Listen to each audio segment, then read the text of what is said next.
How's everybody doing? This is my first podcast, a little bit of sort of a different thing we got going on, but my first guest on this podcast, his name's Jamaica. How you doing, Jamaica? Pretty good. What about yourself? Doing very well. It's a little late by me, but we're making it through. We got a guest also, viewer. His name's Chris. I don't know, maybe he'll say something, but other than that, doing pretty well. So yeah, who are you? Tell us about yourself. Well, my name's Jamaica. I'm a very interesting person. I've been a trader for the last over half a decade. Been doing that full time. Lived shit out of a movie that people never even heard of or knew existed. I'm 24. Let's see what else.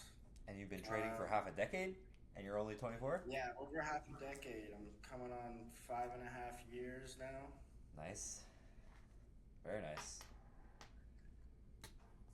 And then I also do wealth creation, mindset coaching, performance coaching.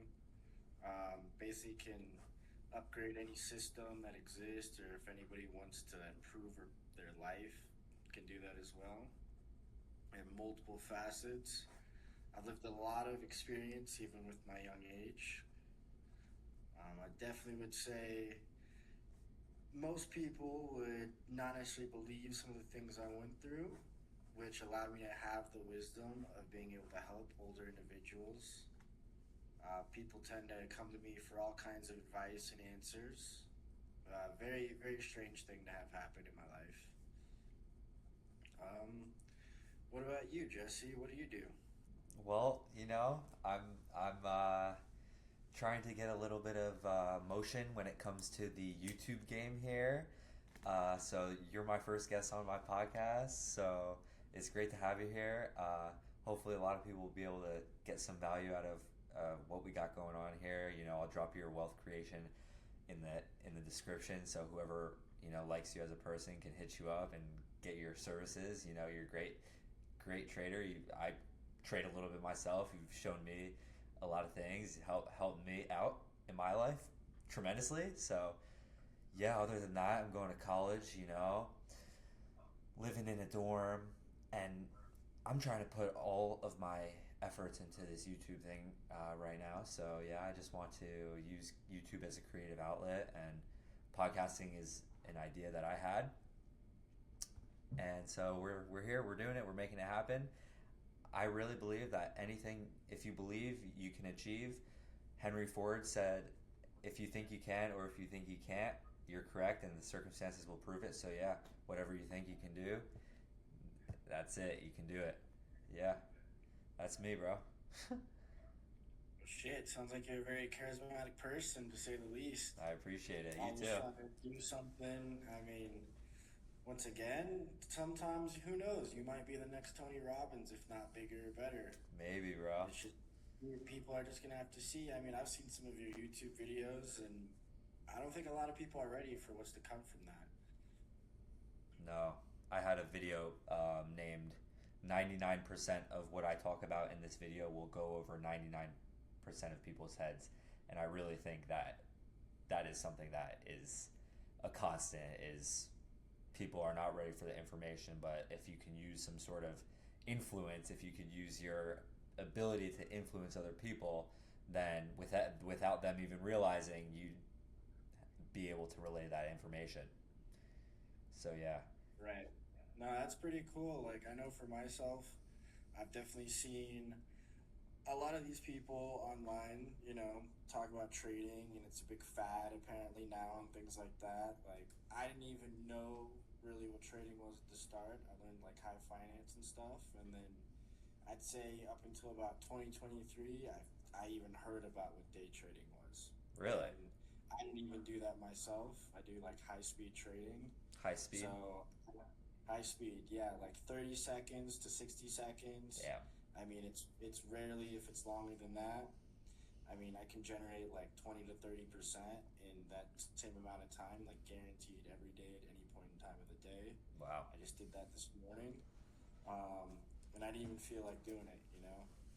I would definitely say I'm one of the very few people that has ever actually been able to walk on Dorado Beach because of Shit. this without ever, you know, posting a single video on YouTube, without ever having some side business going on, strictly just from trading to the point where, like, I mean, I could have pushed Luke Belnar off of his bicycle. That's how close I was to him. And, like, people live there from, like, Aristotle Investments and TJR and things like that. And, you know, it's definitely a different type of life out there. It's a lot of new perspectives, understanding that, you know, these people may be good at what they do, but it's not the main thing. Like, I've used this to circumvent crazy life or death situations, pay for food when I didn't have it, complete lifestyle change and choices. I mean, I've learned more from this than any college, any traveling around. I learned some of the weirdest things you could possibly think of, from how banking system works, to how people work, to how myself works, to weird occult knowledge and things like that. And it changes your perspective on the world forever, to where it makes it definitely harder to engage with people, but it makes it easier to engage with the right people, just There like you go. yourself. That's kind of how we met, right? Through some crazy form of information. That sort of information, when you are able to get some sort of information, it kind of is the determining factor whether you meet certain people here or certain people over here. You know, it blocks out the noise over here and allows you to propel in what you really need in life. So that's even maybe a story for another day, but that's exactly where we came from, you know? Just Yeah, knowledge. it's definitely a wild journey, to say the least. I mean, hey, a lot of people might consider us boring and, you know, not very charismatic, but at the end of the day, we're far from it. Yeah.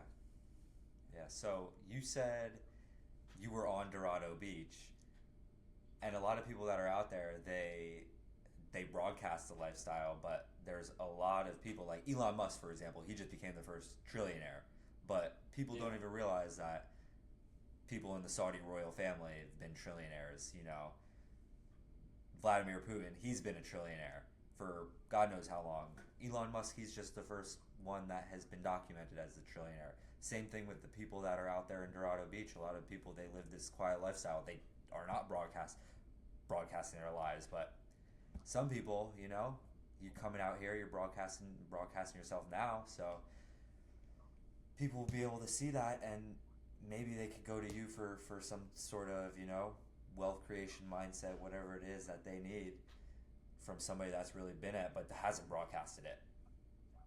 Right. Like, I mean, the people out there, like, all right, you may see people broadcasting it, but the poorest person in that neighborhood is worth $50 million. And he's one of the people you know about. Some of the wealthiest people in there have so much money that you actually cannot comprehend the amount that they have, from hedge fund managers to people that make $1 million a day just by arbitraging electronics that move across the sea, Yeah. from people that got made some crazy company and then they sold it when they were like 24 for $50 million, and now they're bored with their life and they don't know what to do, and so they're just out there trying to make themselves a family and then have whatever problems with that, and then they're just trying to make music. I mean, you have so many different types of people. Like, when I was out there, I stumbled upon a couple that told me they basically own rehab centers across Utah. And, you know, when I conversated with them, I mean, I would have to take an estimate of they're worth at least over 100 mil. Like, no questions asked. And where else are you going to find these type of people, let alone be able to interact with them? You may see them walking around, but can you have a conversation with them? Can you get into their neighborhoods? Could you knock on their front doors? Could you do all these different things? It's like, not necessarily, but somehow I've figured out a way, even if I don't have a net worth anywhere close to these people, through skill, ingenuity, reverse engineering, just pinpointing certain weird things and facets of life. Like, I mean, it's crazy some of the people I've met, from one of the highest paid private chefs out there, who's a Michelin star chef and travels the world, hanging out with him for months on end, to retired military people that worked in God knows what part of the military that you would never you would never know. They don't look anything at all like they like some high aristocratic type of socialite person, but have more knowledge and wisdom than you would ever see. And I mean, shit, even just to be able to work out with them, run on the beach with them, I mean, that was a great experience for me, just even for the time that I was able to communicate with them. And I still talk to them every day, always giving me certain tidbits of information, put me on the game of how to do social media, which, I mean, honestly, fucking hate social media. And trying to get out of my comfort shell by doing this. I mean, who else better to help me with than someone that is genuinely, in my eyes, better than Tony Robbins, and nobody's ever heard of him. I appreciate that. I appreciate that. So, yeah, you're talking about a lot of these people who are incognito out there. Who are actually some of those people that live in that neighborhood, though? That we know of. I mean, you got a famous YouTuber named TJR. You got Rob the Bank. You've got Aristotle Investments. And maybe more that I just don't pay attention to because, I mean, why would I? I got other crap going on in my life. Yeah. But I mean, they're literally some of the most well-known and most popular people all over social media. You'll see them every single day. You're not gonna go past them. Like, it's to the point where I've casually been able to, if I wanted, reach over and grab the food off of their plate. Literally, that's how close that I can get to these people and talk to them and communicate with them. And sometimes I realize, they're just regular people at the end of the day. They may put on this type of persona, even if it's not a persona, but most of these people too, they're just bored out there. They don't really know what to do. They're always trying to come up with some random thing and just keep pursuing because they're addicted to the rush, they're addicted to the views, the lifestyle. But at the end of the day, they're just bored as shit out there. Shit, man. How about you? You find yourself having fun, or you find yourself being a little bored out there? I mean, there was a week where I was bored, but I mean, with all the stuff I had going on, there was never a dull moment by any means. From being able to swim in the water of the beach over there to going to like Ritz-Carlton private reserves and talking to people from Wall Street, different finance managers, and to going to restaurants that I had no idea were Michelin star at all until I was told afterwards, to realizing, oh, some of these people that I casually am just running across own crazy multi-billion-dollar industries and have the markets cornered, and nobody's going to ever know their name. Even I didn't know their name, but I got to talk to them, see their face, and all kinds of random things, and that's just one of the places.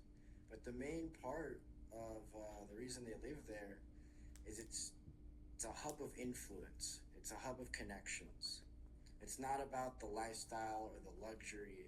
It's about being able to expand and basically corner every part of the world and industry from a very small, tiny place, which people would never even expect.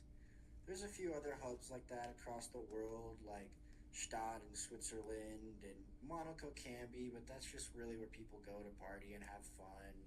There's certain places in Dubai. You got families out in Egypt and families out in Saudi Arabia. And, I would definitely say there are people there that have normal families and normal lives, and those kids will never, ever, ever understand where they're growing up, why they're growing up there, the importance of it. I mean, just seeing little kids run around on the beach, and it's like, wow, you're already instantly guaranteed a spot in this world. and they're never going to have to try. They're never going to have to work for it. In the same way that, you see people talk about that type of stuff out in New York and, oh, I went to an Ivy League college. It's not even in the same bracket. Like, they can literally just say, hey, I'm this person's kid, or they could record themselves in a house that costs $200,000 a month to live in, or a 4-story, 11,000 square foot mansion. I mean, things that you wouldn't believe. It's like a mausoleum and a museum out there with all the different types of houses. I mean, even walking around the neighborhood, which is what, 5 acres big. I mean, they got security guards everywhere. You're not supposed to be able to walk around that neighborhood. You're not supposed to be able to do these different types of things.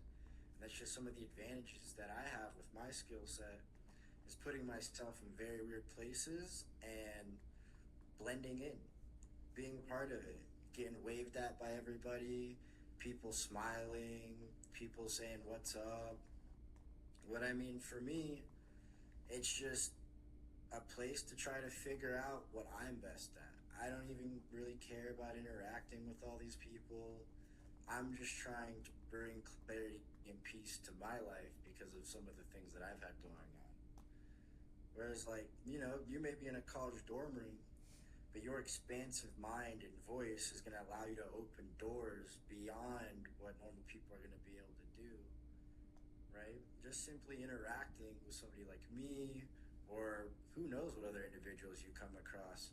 You might get a flight paid for and a whole vacation. You might get put on and be like, hey, I need you to inspire my company and get these team of people to perform better, do different things.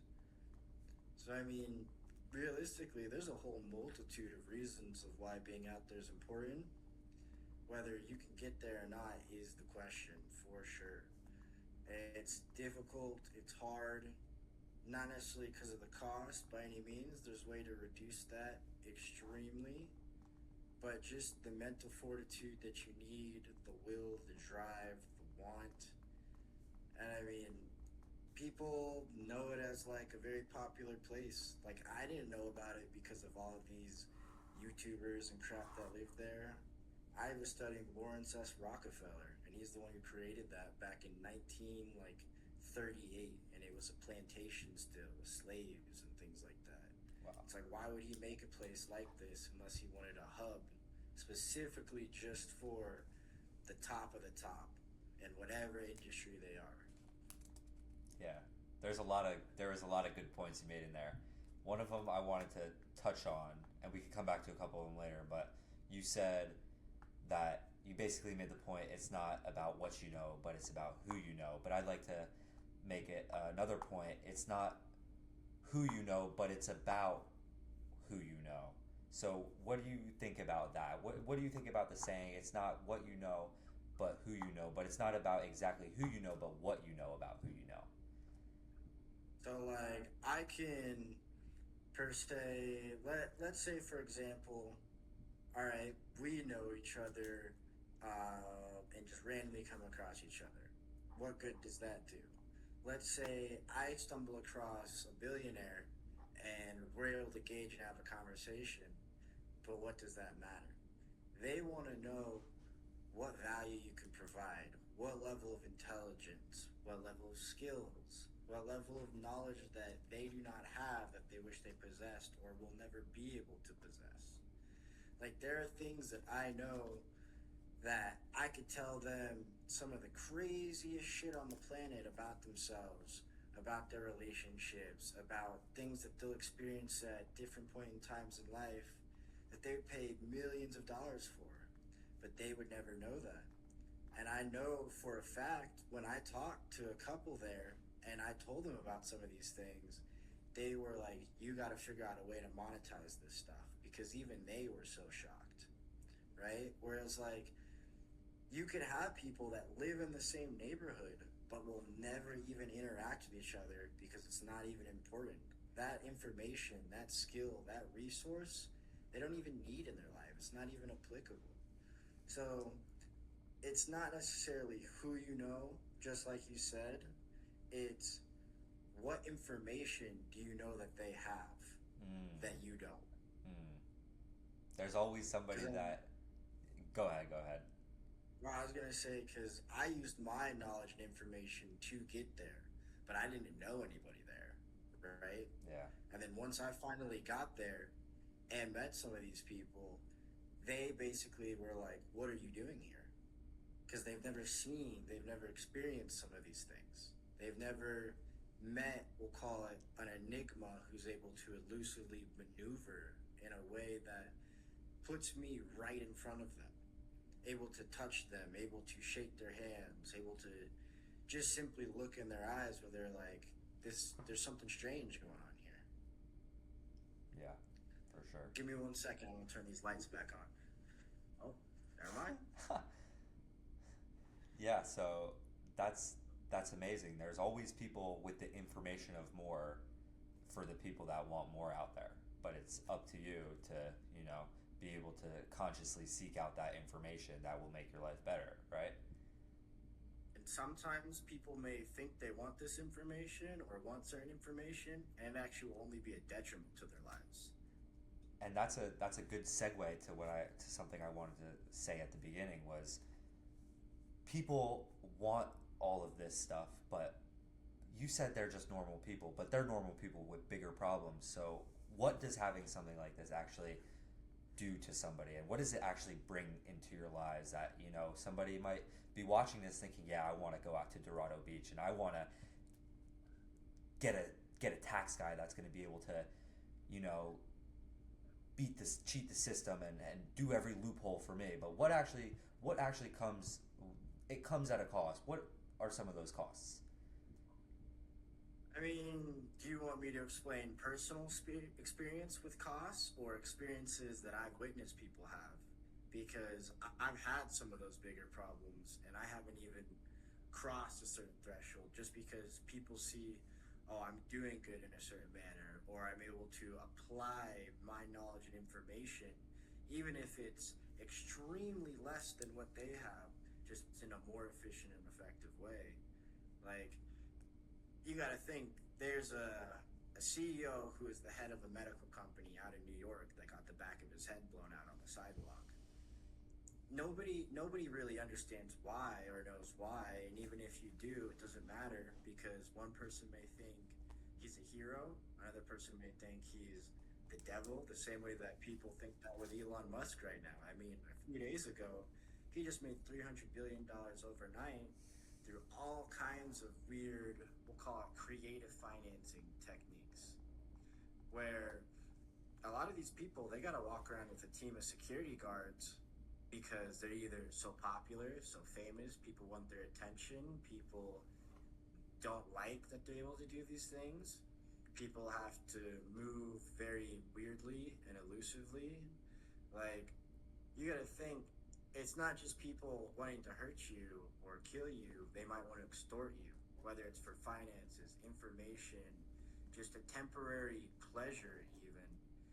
They may want to build a relationship with you just to 5 years down the line screw you over because they're pressured by somebody else in their family or even relationship, whoever it could be, or a business partner that they have. I mean, when you get up to that level, there's people like that you could be business partners with, and they'll oust you out of your own company that you started, and then they'll wait for you to be at your lowest and rock bottom, and then they'll come with a helping hand just to hold that leverage over you for the rest of your days. And you're going to spend time and time trying to fight your way and break free from that leverage, which you may accomplish, you may not. There's a lot of envy that gets developed and jealousy between a lot of these things where, I mean, shit, I've even had people try to extort and kill me because I just knew how to trade. Like, simply as that. I've had my own mom try to put me in prison, per se, because I wanted to move away because she was like, how are you able to do these things? I've had a plethora of crazy experiences that are also good of meeting people with private banking licenses that have told me if it weren't for you, we we lost faith in this new generation and new world, or people that manage crazy multi-million billion dollar accounts in Wall Street that told me never work for these people if you can figure it out for yourself no matter what. And there's so many different problems that come with it, where I like to tell people when they ask me, if I wanted to get into trading or if I wanted you to teach me or show me, I always tell them, look, I could show you whatever in 15 minutes, but unless you can tell me exactly everything you want up to 3 to 5 generations out, it doesn't even matter. And I mean, if you can't tell me the color of curtains that you want in your dream house, you don't know. Because what may be good at the start may be bad, what may seem bad might turn to good. You could have the perfect ideal life, and then you go from a threshold of 50 million to 60 million, or you just make $1 more, and that $1 is enough to make your whole family be like, oh my God, we have to do something about this. Whether it's intimidation, whether they feel scared for your own safety, that they're willing to try to inhibit your progress. There's a million different things that I can't even think of at the moment, genuinely, because each situation is so dynamic and is so complex that they create a different multitude of pressure under many, many facets of life. Even as simple as, like, there's a guy that I met out in Dorado Beach, and his biggest worry is his kid spends about $20,000 a day on his credit card, and he's not even 10 years old. It's like he has no concept of what money is. He spent $18,000 on Fortnite in a weekend and didn't even know that he did that. What can you spend $18,000 on in that game? It makes no sense. And he's just doing it, and they're not going to stop him, because he'll throw a big hissy fit, he'll pout, he won't eat, he'll start breaking shit. And it's like, is it better to just let the kid go rampant spending that type of money, or have to replace your $100,000 chandelier, or get your $1 million car fixed that they scratched up with a fork because they're just pissed off? Like, it's still the same amount of pressure one way that you look at it, and it's like a huge give and take. So even trying to, like, raise a family at those heights and at those levels, it comes with more effort, more skill, more finesse. It's more of a ballet act that, quite frankly, a lot of people can't handle. Or even myself, like, being exposed to different types of pressure, it's like, okay, I've been through some crazy shit, but sometimes the biggest pressure of my life was just doing less. You know how hard it is to just do less if you've always been pushing and striving to do more, and then you start being like, oh my God, me doing more is causing problems. Me doing more is impacting my life. So if you've built a habit for 20-something years, or even 10 years, of always needing to do more, to do less is like physical torture. It's mental torture, which I've seen happen with a lot of high-performing people in many fields. They retire early and they're like, what the hell do I do with my life? To the point where some of them die. Like, that's what keeps them literally alive. And I mean actually alive, is they just have to keep striving, keep going. And the second they stop, it's like their connection to the world or their connection to whatever just disappears. I mean, there are people that have run billion-dollar companies, million-dollar companies that I know could have retired by the time they were 30. Why didn't they? Because they literally have told me, what would I do with myself? What purpose do I have? Because a family wasn't scratching that itch for them. Going out to eat and stuff wasn't scratching that itch for them. I mean, and at that point, that's why a lot of people start turning and doing all kinds of heinous and debaucherous crimes and lifestyles. I mean, look at people out in Miami. Whether they actually have the money or not, they're bored. Yeah. They may not act like it, but they're bored. But a lot of people do turn to that, though. Even like a large majority of people turn to that, down that route. when they have all this stuff. And it's glamorized too now, which is even worse. Yeah. So you do think it's though it's the ability that these people have to get so far is their ability to never be satisfied. And what you said is kind of what gets them to the upper echelons of their crafts.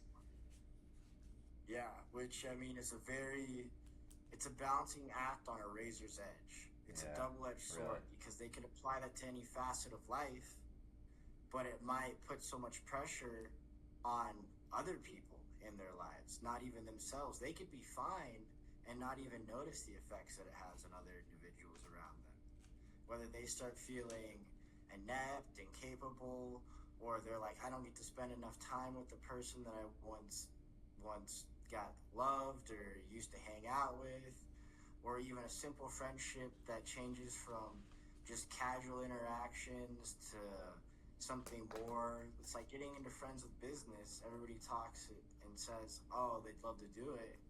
But it's like more people will find out the people that you do business, you'll become better friends with than even the friends that you had. How's that going to make them feel? How's that going to make them think?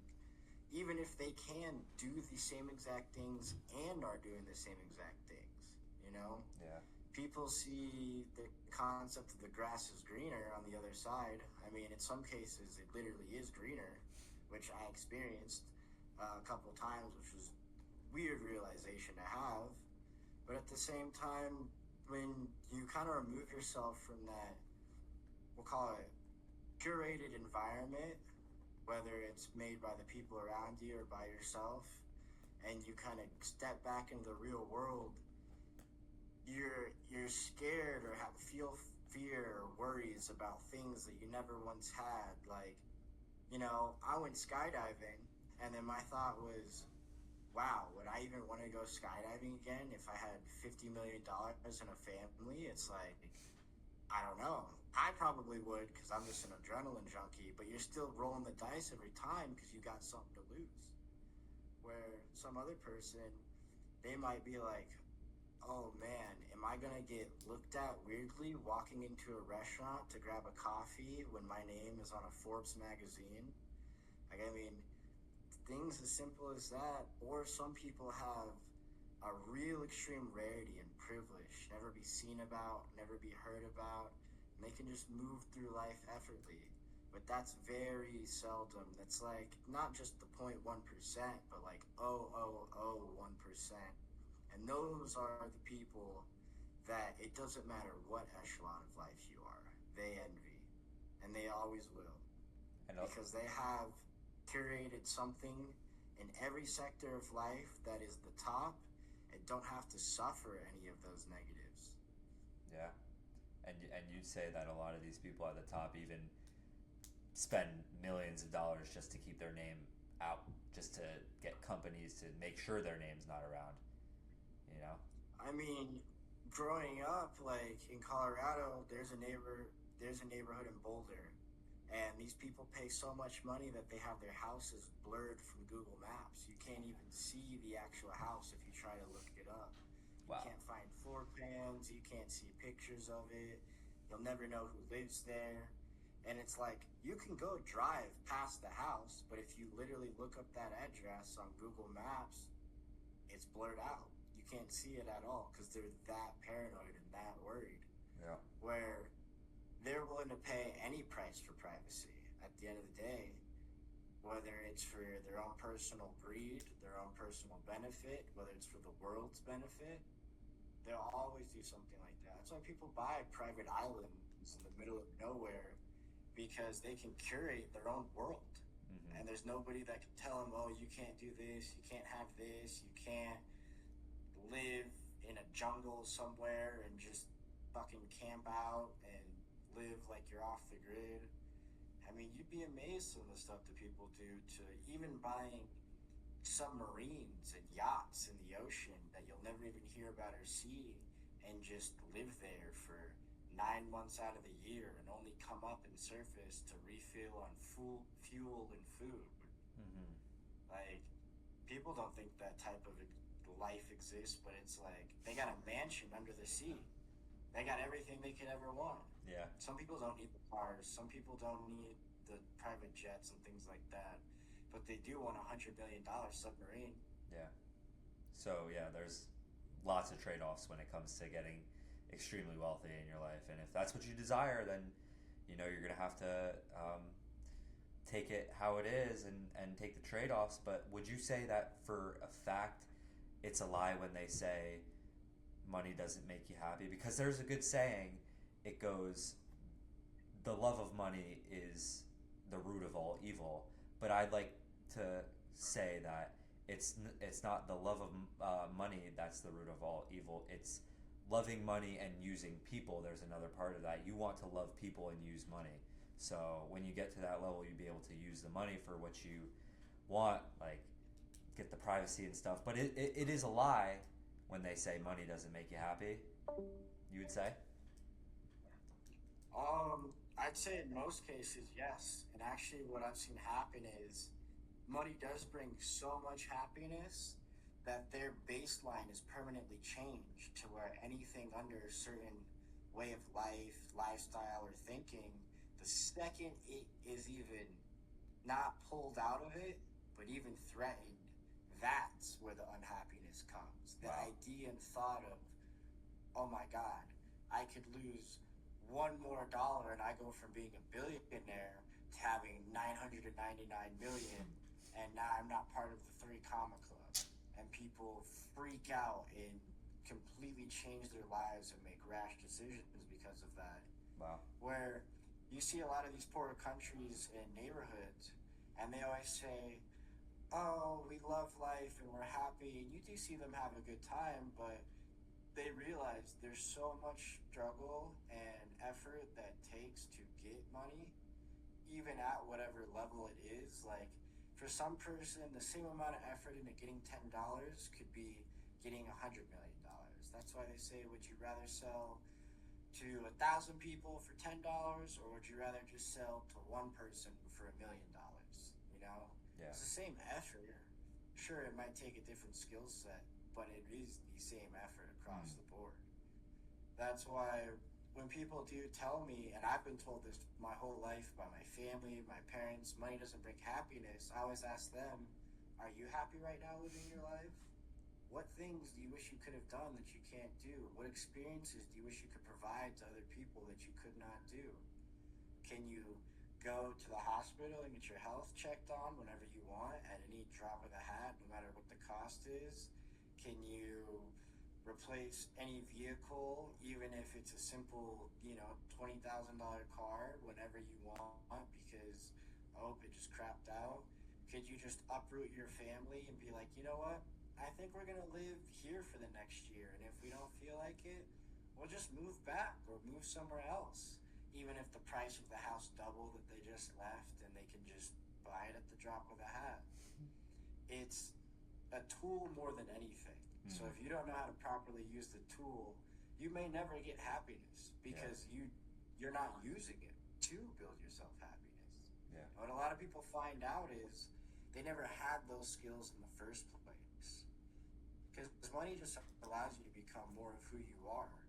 Like, people say, oh, if you're not happy without it, you never need to be happy with it. And it's like, sure, for half of the world, but the other half, they've spent enough time with themselves to know what makes them happy.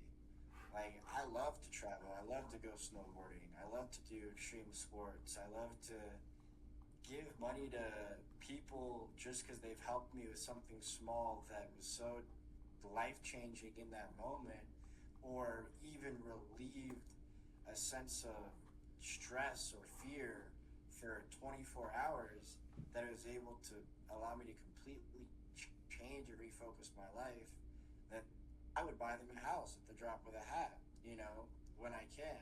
No questions asked. I'll be like, hey, do you guys want to go on a random vacation or a random trip? And they're like, why? And it's like, I don't know. I feel like you deserve it today. They're like, why do I deserve it? And you're like, honestly, I don't know if you do, but I just want to do it. Where some people would say, oh, why aren't you giving money to the homeless and all these different types of people? And it's like, there's also some downsides that come with that, because you start to realize if some of these people are homeless, you start to realize there's almost a karmic bond and link that is formed sometimes by helping these people, and you kind of can take on some of their traits and habits without even knowing it. Wow. Where it's like, you already know the dude's going to spend the $10 on crack. Like, you don't even have to question it. It's not even an idea that goes through your head, but you still give it to him because you're like, damn, I know that it sucks to sleep on some concrete, and it might just help him get through the night a little bit easier. It's the same, and that same thing applies to different facets of life, where it might not even be pity. It might not even be feeling bad for someone. It's just your ability to use your intellect and pattern recognition and knowledge to understand somebody else's perspective beyond yours, and you can really walk a mile in their shoes. Yeah. Where it's like, that might bring somebody happiness. The ability to just go out there and start any organization, that could bring somebody happiness for 30 years. But the second that organization gets a lawsuit, or people start trying to get you to launder money through it or do whatever, your dream might become a nightmare. What made you happy with all that money, you're now spending that money to try to get rid of quote unquote happiness, because it's not happiness anymore, and you now want the opposite side of the spectrum. Money is, once again, just a tool that allows you to be dynamic in every facet of life. And a lot of people, they may even have the skill and intelligence to use it, but they'll get caught up in a rhythm and a lull. They'll get comfortable, where it's kind of contradictory to the people that we talked about earlier, of like, they always want to progress. They always want to keep striving. But that is a rhythm. That is a comfort. And anything outside of that is chaos. If you're working 80 hours a week and you just stop for a week, you start going nuts. You start questioning every facet of your life that you never questioned before, and you might go seclude yourself up in the Himalayan mountains and become a monk and be like, you know what? I had everything completely wrong.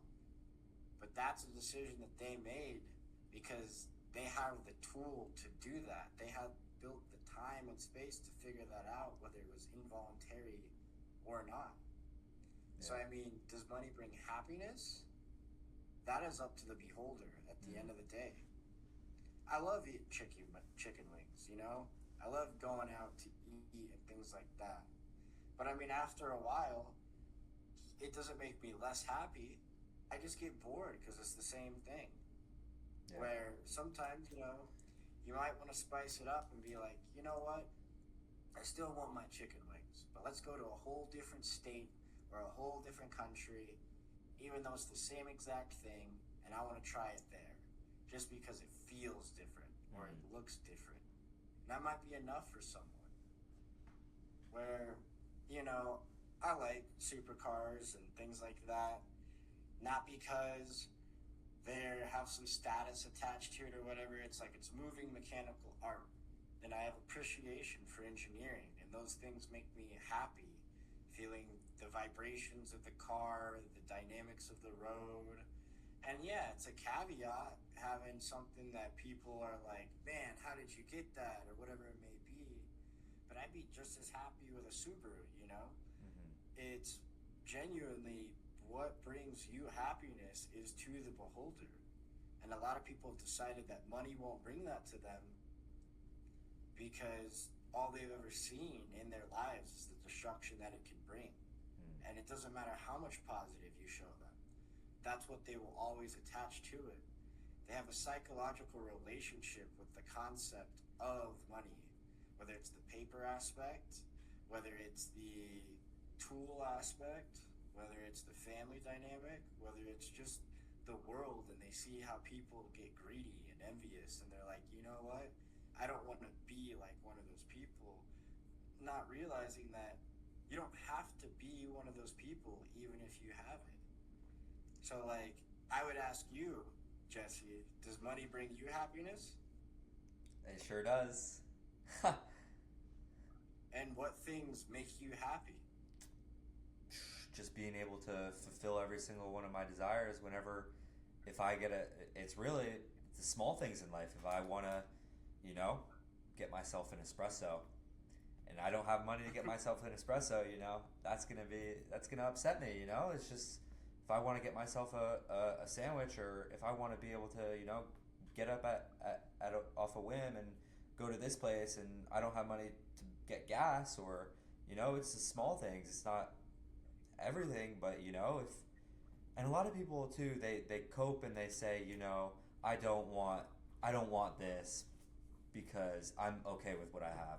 But it's really something in the mind that no, you don't think you can get that. That's why your mind is relegating you to the status of not thinking that you can have it. So yeah, money for me definitely brings me happiness because of just being able to fulfill my desires. It's a tool, like you said, and helping people. I really love to help people as well, and like you said, with the homeless people and stuff like that, I really love to help people, and it's a tool. I love people, and I use the money for fulfillment of my desires, whatever that is. And did you have to use money to figure out what made you happy? Did you not have money to figure out what made you happy? Or is that something you just really sat and took the time and be like, you know what? I actually find joy from this in either situation, in either point of having, not having, or any weird dynamic that made you think those thoughts in the first place. Yeah, it's both. You're right. It's both because I needed to know what not having money was like to say, okay, I really don't want this, and I'm completely disgusted with not having money so that I can actually have the money.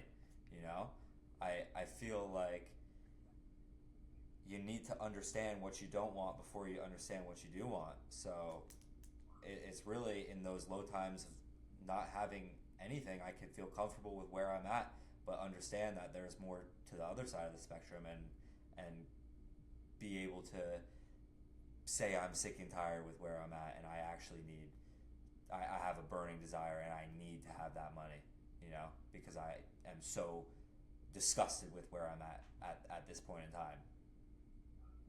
But at the same time, I am happy. I am happy in that position as well. So, like some people, which is the weird catch 22 of the world, they have to have everything to be able to have nothing. Wow. They have to know what it's like to live at the top for their whole life, and genuinely have to systematically just start stripping away everything. Where, I mean, I've lived on both sides of life, and been shown things that, like, I would say permanently changed my minimum standard of living and baseline of what I need and required, which was so outside of the ordinary for people at that age to even think about. That when I would go and try to express that to people, they'd be like, you're materialistic, you're greedy, you're overlooking the joys of life and things like that. And it's like, well, I know what it's like to have. I know what it's like to not have. I've seen what it's like with people in both situations, and I've seen people that have even had weirder random experiences outside of those two things to figure that out.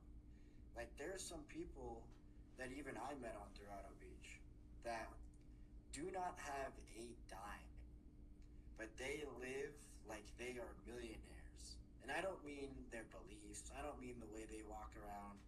I mean, they bring so much joy to other people, and people love just hanging out with them that they will do anything to hang out with them. They will spend money on them, they will take them to the craziest places, they will invite them on yachts, they'll say, hey, you want to come out to the Bahamas for 3 weeks just to do whatever? And they're just being themselves. Like, people can't understand that that type of thing exists. And those type of people, they have something that people value so much that they never even had to have the money, and they still get to live like they have everything. They still get to drive the Ferraris. They still get to drive the supercars. And there's also people that are complete opposite. They have the money, but they're so frugal They won't even buy a new pair of pants for 10 years until that pair of pants literally is so ripped up and so torn apart that they are forced to buy a new pair of pants. And that angers them. It makes them super mad. It's like, you don't really understand why that person does it, even if you knew them for 20 years. Like, you could have people try to completely buy the new shit all the time, and they're like, no. And it just makes them mad and angry, even though they could buy an entire building in New York City. I mean, we can't peer under their head. No psychologist is going to tell you this is why they do that or this and that. It's like psychologists and therapists are the most fucked up people in the world, and they're helping everybody else every day. And you'd never believe it. They do more drugs and they have more problems and they have more stress and more crazy things going on, that the fact that people are like, yeah, I'm going to pay this person 100 grand a session to try to help me figure out their problems. It's like, you're retarded. Just go do this yourself. Like, you'll have an easier time, you'll have a more enjoyable time, and it'll be faster, and they're not going to bait you back into, you know what, I think we need a few more sessions. We got some good work done today, but I need more. And then you start thinking to yourself, well, why are they having you do that? Shit, who knows? Maybe they got a kid who is spending their money so damn fast, and their wife that's spending their money so damn fast that they're just trying to refill that coffer back up. There's a lot of things that are on the other side of the veil when it comes to people, jobs, industries, that even if you do peek past the curtain, you'll never understand. It doesn't matter how hard you try. You'll never be like, oh wow, I really do see how this person can live without all this money and just enjoy themselves. Like, I knew a monk who came from the Himalayan mountains, and I mean a full-blown monk. Like, didn't even speak English, and I went to high school with. And next thing you know, he, within 6 months, he became more American than even Americans that I've ever seen. Right? He's wanted to live more of a regular life and do what he sees than anybody else. And it's like, he was one of the most spiritual people on the planet. And you really knew, because he grew up so high up in elevation and was so well respected, that people just did things for him. They didn't have to try, they didn't have to work, they just existed. And that simple change of a location for 6 months was so, it could have been a benefit for him, it could have been detrimental. It's really, at the end of the day, how did he want to apply it in his own life? Where he didn't know what it was like to have money because he never needed it. And then he got somewhere where he did need money, but he still didn't care about it. So it's like, what do you do in that position when somebody is happy either way? Or on the opposite side of the spectrum, there are people that work so hard to get the money that once they have it, they don't care now that they have it, because they're able to do whatever they want. And as long as they can continue doing that, they don't care about anything else. They've got no stress, they've got no problems. So at the end of the day, it's so individualized and so personal and so nuanced that, you know, you may want to help a homeless person because you actually care about that person. I may want to help a homeless person because, hey, I can help them and you can't help them. Whether that boosts me up or that boosts them up, it doesn't matter. Whether it's, oh, if I help this homeless person, I get a tax break. It doesn't really matter why they're doing it, but they're still helping the person at the end of the day, whether it's bad intentions, good intentions, neutral intentions, which I think is something that many people overlook when they see these people on, YouTube and social media. It's like, a lot of them, they don't have the lifestyle they're portraying. They're broke as shit because they spend every dollar trying to maintain it, but they're still happy living it, happy trying to facilitate whatever magic it is. Like, I mean, you live in a college dorm, right?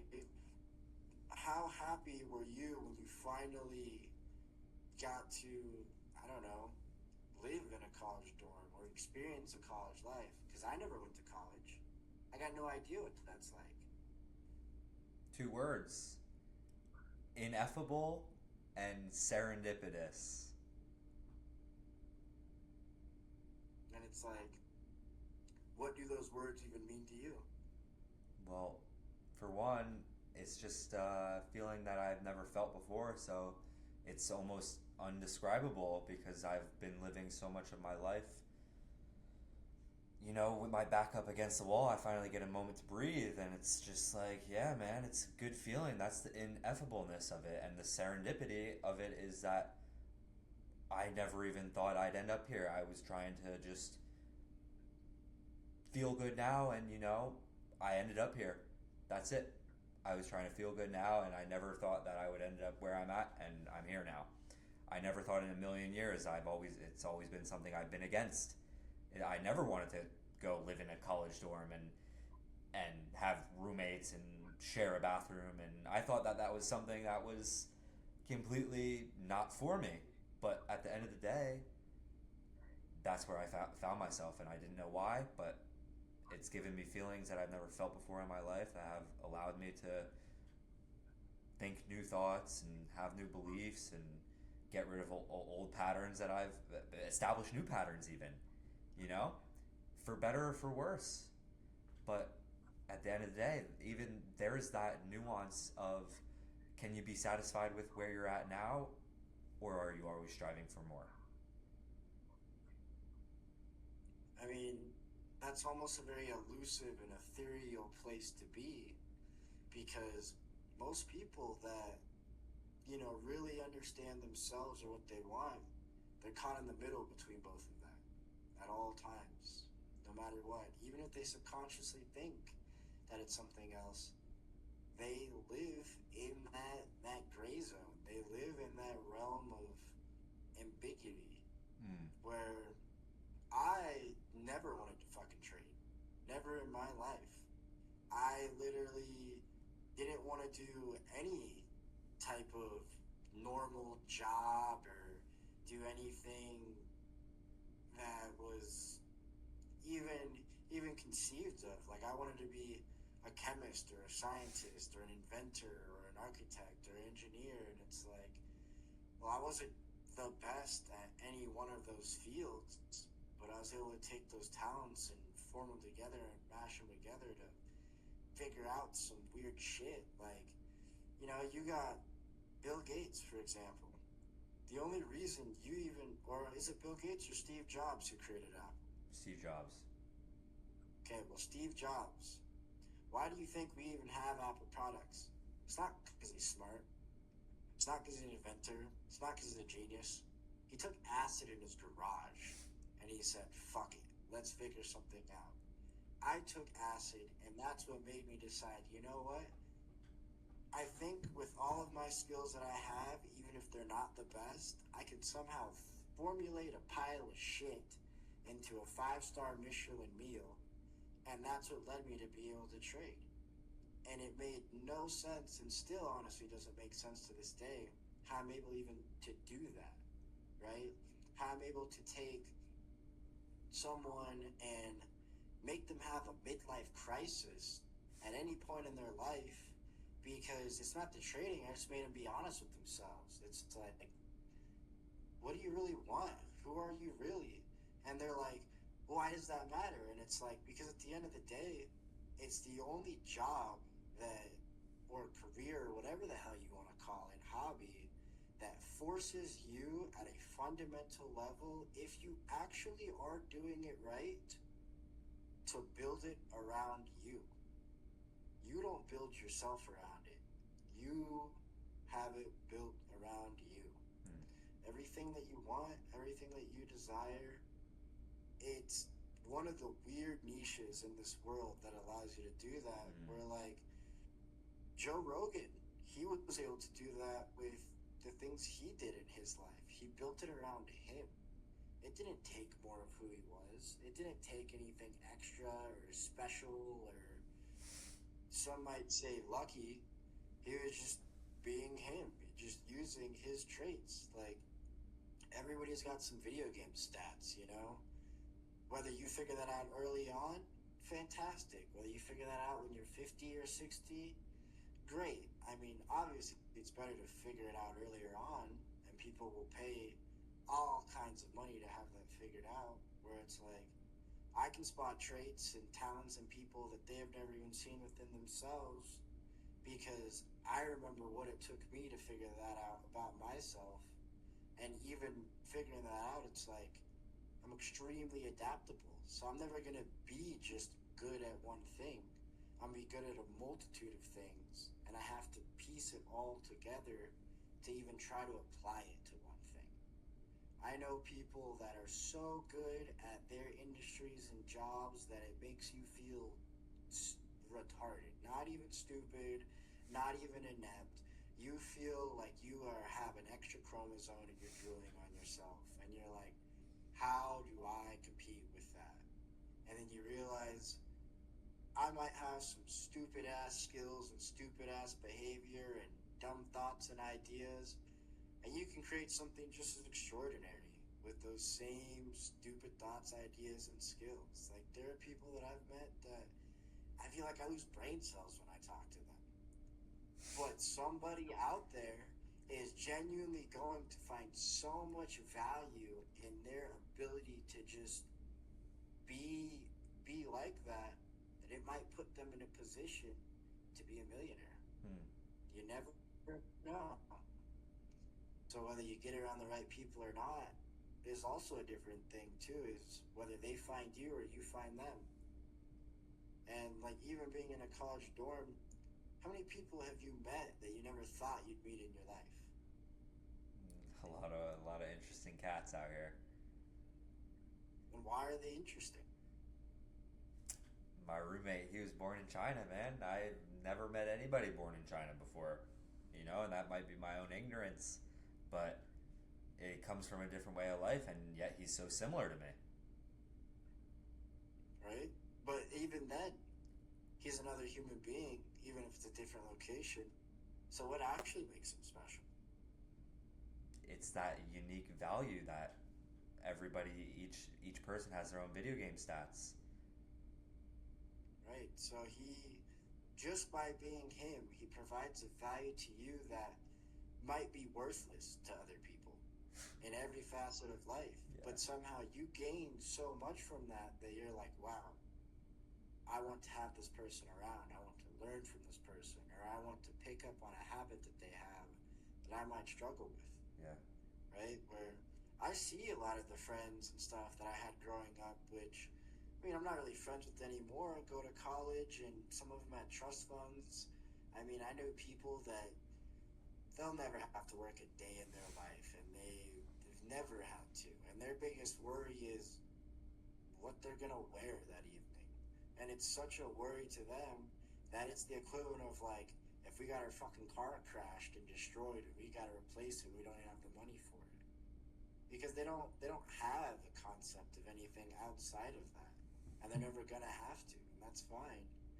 But even to temporarily see the value in someone for a moment in time is also another thing too, where I know a guy, right, that I stumble across late at night sometimes in my apartment complex, and most people would think he's just some yoked up fucking young dude, and it's like, but the value that I see in him is like, he was smart enough to establish the discipline, the effort, and the want to be so shredded, let's say, but do it through all natural means, that every time I've seen him in the last year, he has gotten bigger, which is almost impossible for people that aren't on drugs, aren't doing some type of crazy thing. And it's like, but what value does that bring?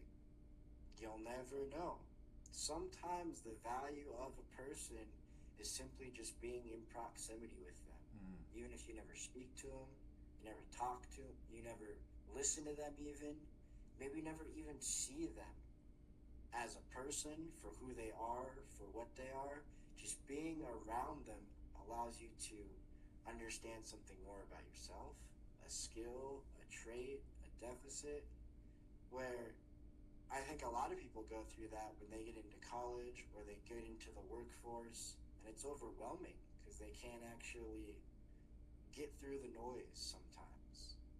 Where in the opposite way, I could experience those same things just being isolated too much. And it can form an addiction of like, oh shit, even engaging with somebody for 5 minutes too long about something stupid, it's like, it's hard, it's difficult. Yeah.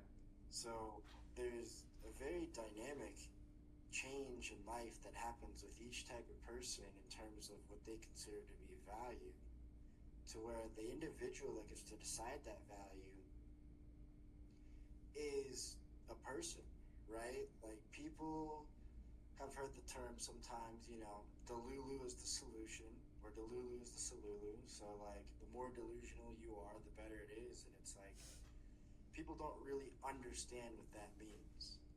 Literally, the more insane you are, the more delusional you are, and the more you force it on other people, that is a reality that gets created at whatever scale it needs to be. Some people can do it with just their natural efforts. Some people need a team of people. Some people need a bunch of influence or money or power. But at the end of the day, every single person not only can create their reality, but can have other people conform and help build that reality too. Even if they don't understand it at that moment, which I think is something we see every day with social media. Like, you're on here making YouTube videos and making a podcast. How many people are getting sucked in or willingly trying to become part of your reality? Hopefully a lot of them, right?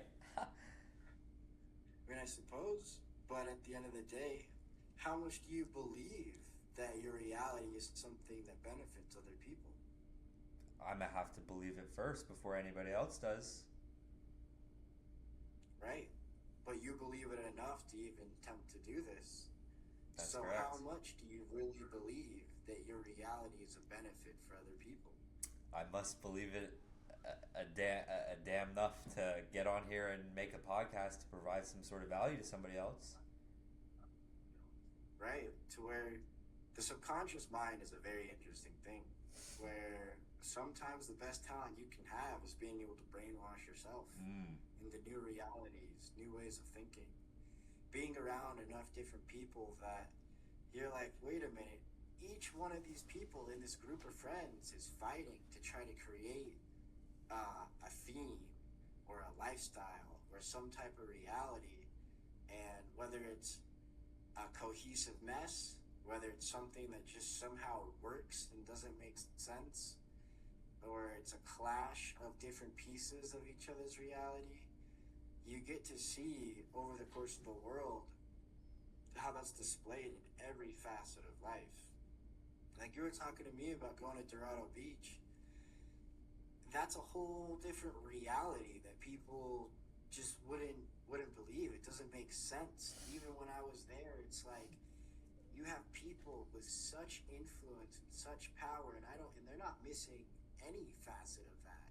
They can, at the drop of the hat, create a revolution, per se, if they wanted to, just because they felt like it one morning. And you gotta understand, why would somebody think that reality is more important? I mean, in the same way, you might have a list of questions, but does that matter? Who knows? It's a different reality on the other side of a screen. Even the internet, right? Like, how many times have you just gone camping away from your phone, away from anything, and you're just like, wow, I can't believe that people really used to live like this. And it feels good and it feels great. And then you also realize, shit, I'm kind of running low on food here. What am I supposed to do to get more food, and I'm up in the mountains? And you're like, well, I could go get back in the car and just drive to the grocery store and come back up. Or some people, that's what they do, is they'll get a backpack and they're like, I'm going to go off into the woods for a week and survive. why would that reality be so important to people that never gonna have to experience it? Maybe it's a different set of skills, a different way of thinking that one day you might need, and you don't even understand the cross reference of the things that you picked up from there that you can translate into, I don't know, being able to just have a garden with flowers that you like to look at because you figured out how to scout and find different plants that are growing so you could survive off of it for a week because you were bored. It's it's a very, very interesting thing that happens in this world where, like, I may be talking a whole bunch and you may be sitting and listening, but I'm sure there's a million questions that you want to ask about different things that you're just like, why would I ask these questions when you're invested and engaged into my reality right now? Mm, You're trying to hear my thoughts, my ideas, my perspective. So the dynamic shift is, who believes in their reality more, you or I? yeah, that's an interesting question. It's like, because as far as I'm concerned, you've asked me a couple questions, right? Yeah. Why would you spend so much time listening to somebody and and hearing what they have to say with a different perspective of life if it wasn't something that you genuinely believed was a piece of reality that you wanted to extrapolate something from or be a part of?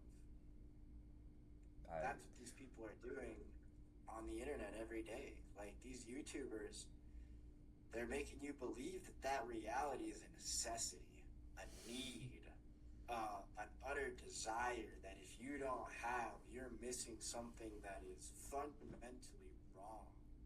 And if you don't achieve that, you did nothing with your life.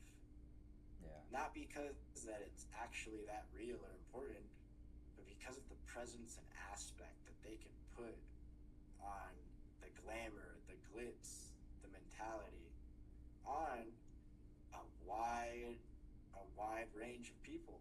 Yeah. It doesn't make sense, and it never will make sense. And those that say it makes sense, they're just sucked into that reality just as much as the next person. Yeah. Man, you're wise, and I'm glad I'm able to listen and really pull from somebody else's reality, you know? It's just a different type of life that I'm being exposed to that I'm extremely grateful for. Right? Like, what experiences do you have that make your reality better than other people's? So, well, everybody's got their unique experiences that makes their realities better, but it's the question of whose will's the strongest, like you were saying. Why is one person's reality stronger than the next? Right? But what about your reality? What makes Jesse's reality special? Just the unique perspective I bring from my brain, you know, the unique perspective I have around the mechanics of the mind that I've studied a lot into. That, you know, when you understand the mechanics of the mind, maybe you also understand the mechanics of the mind at a different level than I do, but the unique perspective that I understand the mechanics of the mind from allows me to, you know, give people that perspective that, you know, they might not otherwise be able to have. Would you say that almost sometimes too, they don't even want perspective? They just want to feel something? Yeah. And I think that also makes me unique is my ability to make people feel things. And what might they feel? Motivated, you know? They might feel a spark in their stomach, in their under their beneath their belly button that tells them get up and do that thing that you've been putting off for the last week. You know? Get up and do that thing that I haven't had the motivation to do. And I think there's something more than even people can't see or even I can see at this very moment of your reality is something that you've already curated and you're just trying to express in a weird way that you might be using just a camera as an outlet to try to pull that out of you. I think that's true. I think that's true for sure. I think if I've created bad things in my life, if I think I've created all these bad things, I can just as easily create something good. But through what avenue is that? And this might be that avenue, you know? It's not something I've ever experienced before. So who knows what's to come from it? But this is the first podcast on my YouTube channel, you know? And I'm glad to have a guest as highly esteemed as you. I mean, I appreciate that very much because at the end of the day, there's something that I see in your reality that, maybe you don't see. Maybe other people see it. Maybe you see it just as much, but it's not even seeing. It's a feeling, a sensation, an idea, a thought, a weird connection of neurons in your brain that it's like, I just have a weird inkling of intuition that maybe I can do these things that's better than other people. Because you can't be doing this without a little bit of ego. No. Even if it is from good intentions. Yeah. So why are you better at this than everybody else? Maybe I don't even fully understand why yet, you know? So, and if you had to take a guess, what would it be? Shit.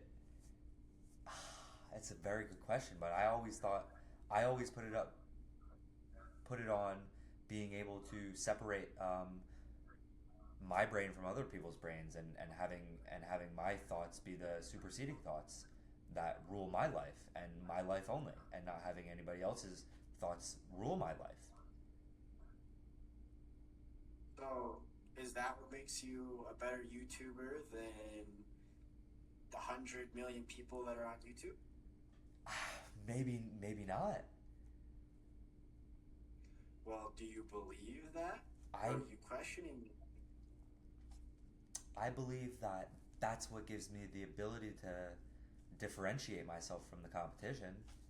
I believe that my abilities to brainwash myself, as you've alluded to before in this show, I think that's what gives me the ability to be a better YouTuber than all of these people on here. And so how do you brainwash yourself too? Delusion. You really have to believe to achieve. I like to read a lot. I really think leaders are readers, not the other way around. So through my life, through the books that I've read, it's shaped a certain paradigm in my reality that, I have not cared what other people think. And I think that is also an aspect that sets me apart is breaking free from the social norms that you need to be a certain way of this, or you need to have this, you need to fit in with the crowd here. So I've tried to fit in before, but I've always realized that when I try to fit in, that's when, I'm not happy, and I should be actually doing what makes me happy and feel good now. I like to use my emotions as a emotion, my feelings as an emotional compass, so that if I know I'm feeling good, then I'm thinking right, or if I'm feeling wrong, then my thoughts are wrong, and I need to snap back into the reality that I'd like to. Would you say that those feelings are so intense because of your delusional belief that they could create or destroy things at a level that is beyond what other people are able to do, whether it's destroy bad habits and feelings and sensations to create new ones, or do the opposite? Yeah, I think so. I've always had a delusional belief in myself to be able to do whatever I want. Even if it doesn't work out, I still have something in the back of my head that's saying, you're gonna get what's coming. What you want, you're gonna get it. It's coming. Even if the circumstances now, have faith in the ultimate circumstance of what is. See, that's a different perspective of way of thinking, because for me it's like, I'm so delusional that I'm better than everybody, but not because I'm better than everybody, just because I'm me. And Mm. sometimes it's hard to just be me, Yeah. right? And that is something that might take a lot of people a long time to even understand. It's like, well, how are you better than everybody else if you're saying you're not by just being you? Would that be egotistical? Would that be maniacal? Would that be evil? Or would that be somebody that sat with themselves enough time in every aspect of good or bad to really question what is being me? Does that change? Is it a constant? Is it dynamic? Is it adaptable? Who really knows at the end of the day? And that's something that each person's got to come to term with is, not just what makes you you, but are you a foundation? Are you a pillar? Are you a cog? Are you the chain? Are you the wings attached to something that make it fly and soar? Are you the spark? Are you the idea? Are you the alchemist per se? And every time somebody takes those thoughts and ideas and really wants to choose and pick one, there is no right answer. You get to decide which one you want to be, and you get to use your traits to facilitate and express that. So I ask you, what do you want to be out of those? Say it again. What do I what? What do you want to be out of all those things? A foundation, a pillar, a spark, an idea, the wings that make things soar, the rocket booster behind massive change, an alchemist that can transform lead into gold through maybe all of those things. Yeah, I think that one resonates the most with myself is the alchemist. Right? And so, how would you apply that alchemy given your own natural traits and abilities? I guess the answer you were looking for and alluding to first was to be 100% authentically yourself, and then that is the catalyst. And it will always be, no matter what. And it's one of those things that have you think, that'll have you up thinking late at night and questioning what even is alchemy? What is that term that people have thought to be so weird or old or esoteric? And it's the simple thing as being able to turn one thing into something else by any means, right? Like if you're cooking a steak, you're turning it into something that's raw to now edible. Mm. Or you're a chemist, you're taking a combination of chemicals to create a new element that didn't even exist. And people take that element to power something that didn't exist before. Everything is a form of alchemy, from a thought to an idea to an expression towards the tones that their voice makes when they talk to certain people. Whether they realize it or not, some might call that magic, some might call that vibrations, some might call that charisma, Mm. some might call it happiness, joy, laughter, creation. It doesn't matter what name you give it, it's all alchemy. Somebody built the building that was around you from nothing. Yeah, that's incredible. It's like it's all alchemy. Yeah. Like even us having this conversation on this podcast and this show, we are creating something in this moment that is alchemy that we don't understand how or why it might affect people. We don't know what's to come from it.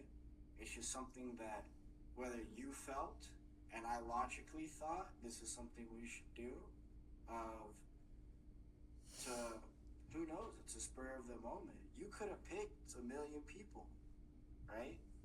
It's like I could have said, fuck this, I don't want anybody to see my face or know who I am because I've already had problems happen with even staying secluded. So why would we try to transmute and change whatever once was into a new form of alchemy? Well, Well, because we both have that delusional belief in ourselves that we are the ones that will be able to do that. And by us getting together now, I always like to go back to the mastermind concept. When you have one brain, it's not as powerful as brains in the same room. But when you have one brain plus another brain, it equals three brains, a third brain, and it actually allows you to get what you want, to alchemize, to turn that lead into gold 5 times as fast as you would normally. So without us even realizing it, we're actually propelling both of our desires that much quicker by getting on here and doing what we're doing here now. Yeah, to things that we may know are going to happen, may not know are going to happen. I mean, I don't know the point of a podcast at the end of the day. I mean, I've listened to tons of them, but I don't know what they're for. It's like, because you can get so many different things out of it, it doesn't mean that it's something concrete, something logical, something that you can reach out, touch, and apply to your life. It's different for me, whereas for you, I don't know what you get from a podcast. Maybe it has a different special relationship and meaning that I will never understand. And you could try to express it to 100 million people, but it's something that really is just you. Yeah. Yeah, I think there's a lot of things going on behind the scenes, behind the curtains that we really have no idea. But I guess that's really what we're doing, is sort of pulling those curtains back and looking through and peering through and saying, wow, this is really what's going on here. And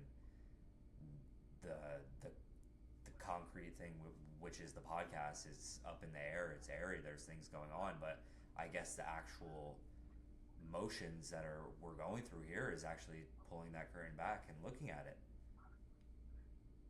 Right. So, like, I would almost beg the question as to your questions that you had and established or want to ask during this podcast might be more important to people than whatever I have to actually say.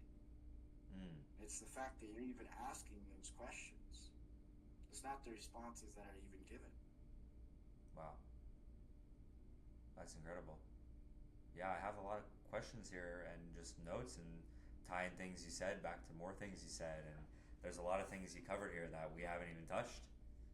And who knows, it's important to somebody else, but at what length to importance? I don't know. Like, I'm more intrigued by the questions that you have written down on the paper that we haven't even covered, to where somebody might be more intrigued to hearing me respond to those questions, and it's like, I'm just talking. I'm just saying the shit that I normally have going through my head and have conversations with people about, that, I don't know, someone might see as, wow, it's a rare conversation. That's a rare perspective. Yeah. But I'm more intrigued by the stuff written down on your piece of paper than I am even this conversation. Should I touch on some of it? I mean, you might as well, because you could be helping 100 million people and not even know, just because you asked those questions.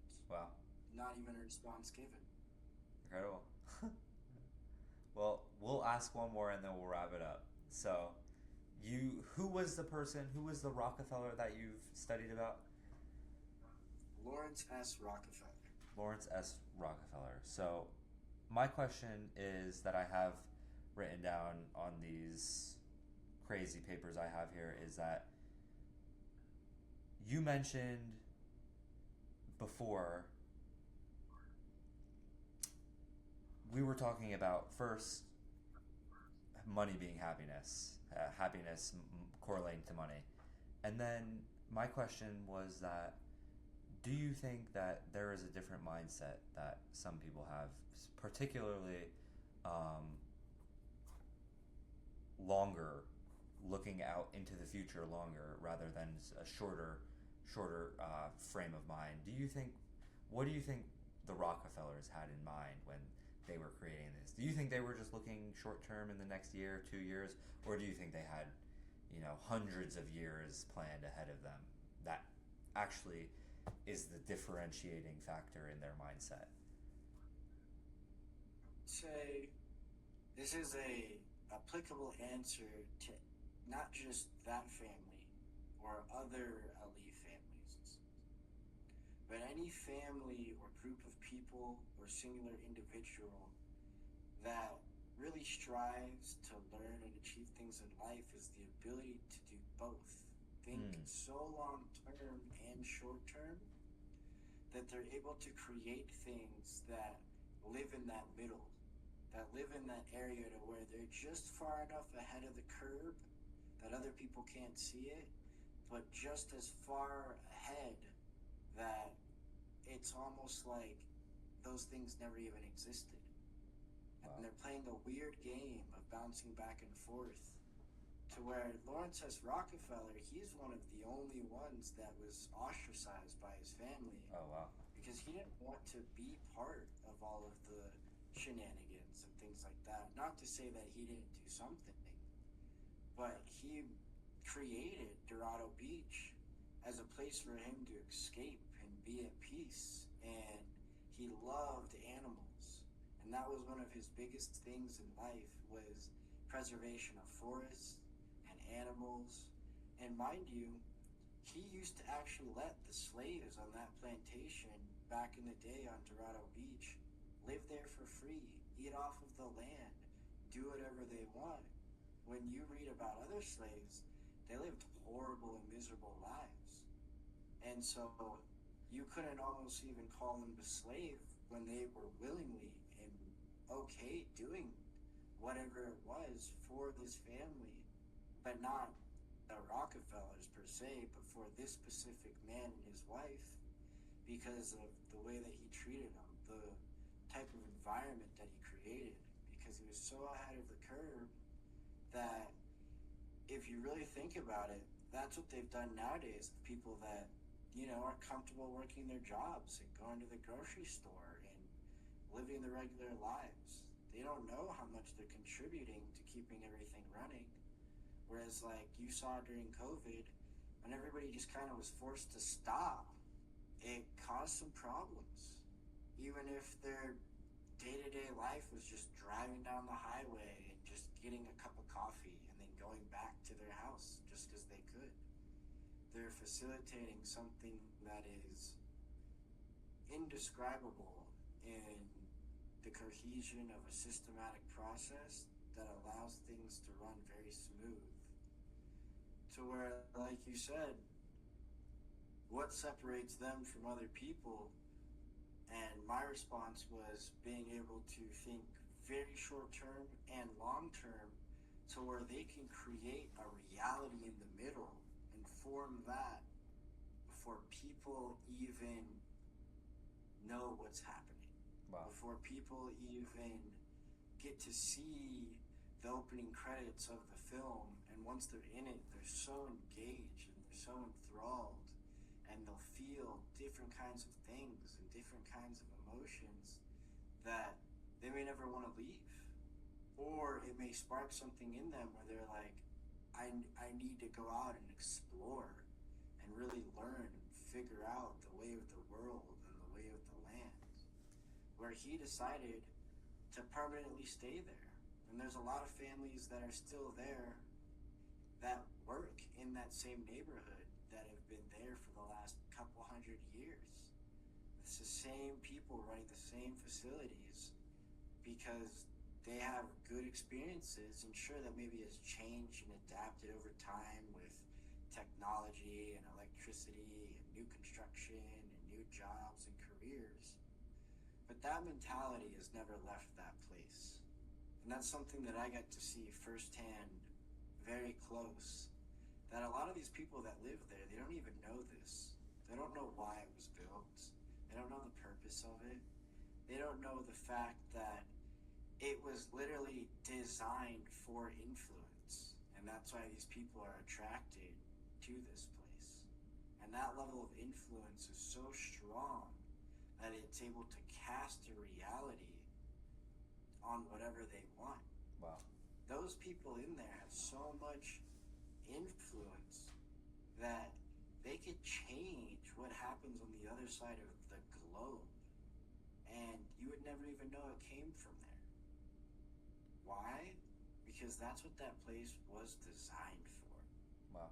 And these YouTubers that live there, they use it for the glitz and the glam, and it's like the natural resonance of that actual place, if you tore down everything, is influence. So even me being there, it's not that I got a sense of influence, it's that I was influenced to want to leave things behind of myself that I didn't think were appropriate to carry into this next part of my life, to create things that I didn't think I was able to possibly do, whether it's from mentality or actions, because just being able to sit there on a beach and look out over the water of something that you don't even understand took a rock that was part of a mountain and grinded it down into a fine piece of sand to something that you can just touch and play with, is a subconscious influence on your mind of how even the smallest little things, from touching the grass, and yes, the grass is literally greener on the other side of that fence, and when you touch it, when you walk around, it will have you question all of the previous things that you asked. Does money bring happiness? What makes things, tick the way they do? Why do these families operate in the way that they do? And their reality and delusion was so strong that it created a sense of permanent influence that everybody now wants to be a part of. And there's different places in the world that are created for the exact same things and have always existed for thousands of years. And they influence different parts of the brain. And that's really what it comes down to, is he specifically was able to influence the sense of freedom and peace in a way that wasn't ever felt or established by even his siblings that existed, because of all the problems and things that they caused. That it lasted so long, that influence, that even the people that live there now, they feel a sense of freedom and peace being there for whatever reasons they have. And there's not a single statue, there's nothing there except for one house that was built in commemorance of him.